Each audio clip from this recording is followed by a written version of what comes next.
సురవరం సుధాకర్ రెడ్డి పార్టీలకు అతీతంగా అందరితో మంచి సంబంధాలు కలిగిన వ్యక్తి అని, తన జీవితం ప్రజల కోసం అంకితం చేశారని సిపిఐ జాతీయ కార్యదర్శి నారాయణ అన్నారు.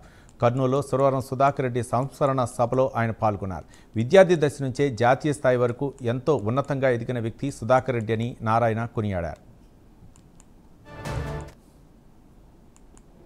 ఆయన కర్నూలు విద్యార్థి దశలో ఏఎస్ఎఫ్లో పాల్గొని తర్వాత అంచెల వారీగా ఎతికి రాష్ట్ర స్థాయి, కేంద్ర స్థాయి, అంతర్జాతీయ యువజనోద్యమంలో పనిచేశారు.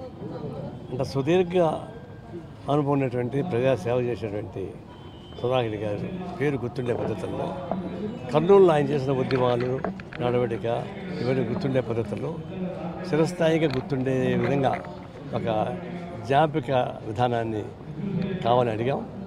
అది ముఖ్యమంత్రిని కూడా విజ్ఞప్తి చేశాం. ఇక్కడ ఉన్నటువంటి టీడీపీ నాయకులు మాట్లాడాం. తప్పనిసరిగా కర్నూలులో సుధాకర్ గారి స్మారకార్థం ఒక ఖచ్చితమైనటువంటి పద్ధతుల్లో చేయమని కోరుతాం.